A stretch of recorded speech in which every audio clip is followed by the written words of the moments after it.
శృతి, అనుపమ, తమన్నా, రష్మిక వీరి రూట్లో ఇప్పుడు మీనాక్షి చౌదరి. ఇది వరుస.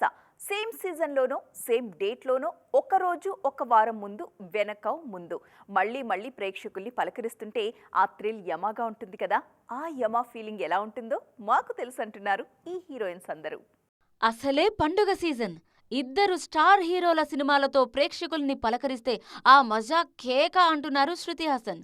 సంక్రాంతి సీజన్లో మెగాస్టార్ వాల్తేరు వీరయ్య, నందమూరి బాలకృష్ణ వీరసింహారెడ్డితో ప్రేక్షకుల్ని పలకరించిన క్రెడిట్ ఉంది శృతి హాసన్కి.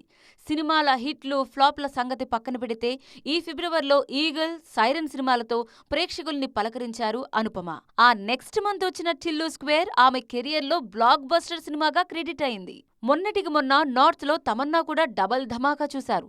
స్త్రీ 2, వేద 2 సినిమాలతోనూ మెప్పించారు మిల్కీ బ్యూటీ. ఈ 2 సినిమాల తర్వాత నార్త్లో తమన్నా క్రేజ్ అమాంతం పెరిగిందనడంలో ఏమాత్రం డౌట్స్ అక్కర్లేదు. ఇయర్ ఎండింగ్లో నేనిచ్చే పార్టీకి మీరంతా రెడీయేనా అంటూ కొంటెగా కన్నుగీటుతున్నారు national crush Rashmika Mandanna. December 6న ఆమెను చూసేకి 2 టికెట్లు తీసుకోవాలి ప్రేక్షకులు. పుష్ప 2లో శ్రీవల్లిగా, చావాలో మహారాణిగా మెప్పించటానికి రెడీ అవుతున్నారు ఈ బ్యూటీ. సంక్రాంతికి థియేటర్ల తలుపులు తడితే ఆ కిక్కే వేరప్ప అంటున్నారు మీనాక్షి చౌదరి. ఆల్రెడీ ఈ సంక్రాంతికి గుంటూరు కారంతో మెప్పించారు ఈ బ్యూటీ. వచ్చే ఏడాది సంక్రాంతికి రిలీజ్ అయ్యే విశ్వంభరలో ఆమె కీ రోల్ చేస్తున్నారు.